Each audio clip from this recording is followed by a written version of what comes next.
Hello, good people, and welcome back to Evaluation of Debt. In this video, which is part 2 of this lesson, we'll just go ahead and finish up the rest of these slides. It's not too bad. All right, so what happens if you can't pay your debt back? Well, it depends on what type of loan it is. Now, if you're talking about you not being able to pay your mortgage back, typically two things can happen from that. Now, if you're just like straight up, I cannot pay this, y'all do what you have to do as a bank or as a lender or whatever. The lender is going to seize the property from the individual, because here's the thing: if you do not pay every single cent of that loan back, technically the bank owns it until you pay them back in full. Now, if you pay all of the money back on the loan, that's called owning something outright. All right, outright. OUTRIGHT, all one word. That's what we like. You like to own things outright so you don't have to pay any more debt. However, if the bank, let's say it's the credit union, if they have lent you this money for this house and you didn't pay it back, you could end up in foreclosure. Now, because you were not able to pay this back, this is going to be a stain on your credit report for 7 whole entire years. All right, and you will not be able to get another mortgage until it's gone. You are in foreclosure jail for 7 years. Not literal jail. Nobody goes to prison for not being able to pay their house off, okay? However, you are just like hanging around, floating around. You cannot have a house for 7 years. That is a long time to rent, okay? That is a lot of money that you're going to be wasting renting somewhere because you could not go ahead and like get yourself a house that you could afford. Now, if some circumstances change in your life and you're not able to afford something, go to your bank and talk to them, okay? This happened to a lot of people in the United States, like a third of them almost. It was an absurd number. From 2007 to 2008, we had a housing bubble. So people were like buying houses. Like we're talking, there was an example of a guy who was like researching this housing bubble and tried to warn people on the stock market before it happened. There was a stripper in Florida who had 5 houses. 5 in a condo in like a BMW. Girl, that is not how this works, okay? So when the housing bubble burst, a lot of people were not able to actually pay their mortgages anymore, and part of our economy fell apart, and it took us a while to recover. All right, now the other option would be a short sale. So homeowners can sell their house for less than they owe before the bank snatches it. Okay, so if they're like, hey, we can't pay this anymore, can we sell the house in order to pay part of this? Yes, you can. However, if you're selling the house, that means you have to move somewhere.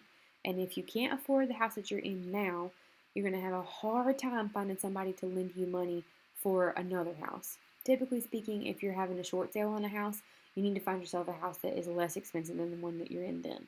Okay?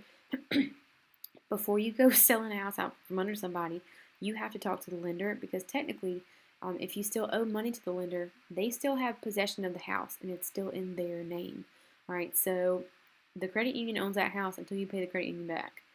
So they have to be like, yeah, you can do that. That's fine. And you can pay us. You don't get any of the money from the house. You pay it directly back to the credit union to try and chip away at some of that debt. And the rest of it is just disregarded, essentially. And it also says on your record for 7 years that you've had a short sale. All right. And it's going to be real hard for you to get a loan for a house. All right. I'll put that in a pause box so you can see. A car loan, if you can't pay your debt back on your car loan, that's known as a repossession. All right, so the bank is snatching the car back from you if you can't make any payments. All right, so the bank is going to sell the car at a discount. They're not going to pay it like full what it's worth. So whatever, let's say for example, we're talking about, I don't know, let's say you bought a 2020 4Runner. Let's have a TRD Pro. Why not? Good Lord. It's a $49,000 car. All right, so let's say, for example, the bank sells that, y'all see this, MSRP? That's the manufacturer's suggested retail price. Starts at 49 grand, okay? That's a lot of money. All right, so for our example repossession car, the bank is going to sell the car at like 35K. All right, so 35 of the 50 grand that you said you were going to pay for this car has now been put towards that debt, and the person pays what's left on the loan instead of the full loan and the repossession fees. But now you ain't got a car. You're going to have to walk or bike or call your mom, okay, or grandma, somebody. All right, so that's that. And you have 7 years in car loan jail. People are not going to give you a full-on, like, big, legitimate car loan if you can't handle it. All right. Now, again, sometimes circumstances change in life. That doesn't necessarily mean that you made a bad decision. Terrible things could have ensued. You could have lost your job. I don't know. Had a medical bill that you couldn't pay. That sort of thing. So if you talk to your bank, sometimes they'll be willing to work with you. All right. What happens if you can't pay any of your bills? This is called bankruptcy, and this is a legal process for someone who can't pay any of their debt at all whatsoever. All right, it stays on your credit report again for 7 to 10 years. Typically speaking, Experian is the nicest of the three major credit bureaus in terms of keeping things on your credit report. They will only have that on there for 7 years. TransUnion and Equifax will keep it on there for 10. All right, so there are two main types of bankruptcy that you can file, Chapter 7 and Chapter 13. All right, they're both similar, and they are named from the law codes that they came out of. All right, ooh, that is not in the middle.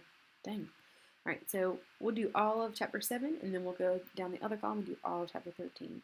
So your liquid assets are sold in Chapter 7. This is anything that can be sold quickly. This doesn't mean liquid is in like soda or water or something. All right, this means liquid is in like you can sell it like the next day, real quick.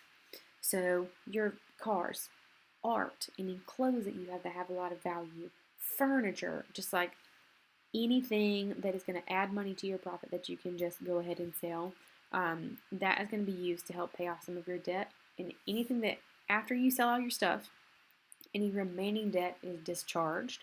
All right, but you have to qualify for this. You can't just be out here like selling random stuff and be like, I'm homeless now. This is the worst. All right, you have to qualify. So this income is less than half of the median income in North Carolina. Let me look it up. I think it's in like the 50s. Median income NC. 50. Oh Lord, mental math. Not phone calculator. All right, so 53,000. $53,855 divided by 2, which is half, is $26,927.50. So if you are making more than that, if you are making like 27 and up, you do not qualify for Chapter 7. All right, so if you're making too much money, got a frog in my throat. All right, if you're making too much money, Chapter 13 is when the individual pays off the debt in 3 to 5 years. You're paying this off slowly but surely. If you want to sell some of your liquid assets and put it towards that, you can, but you are not required to by law. Chapter 7 bankruptcy is going to require you to sell some of your assets. All right. Good grief. All right, so for Chapter 13, you must be approved by a judge to do this. Again, this is a legal proceeding. This is a legally binding proceeding. And if you don't pay off this debt after you have filed Chapter 13 bankruptcy, your tail is going to jail. All right, so it must be approved by a judge. You are not required to lose assets and start over, but you can if you would like to chip away at your debt a little faster. It's your option. All right, that's been part 2.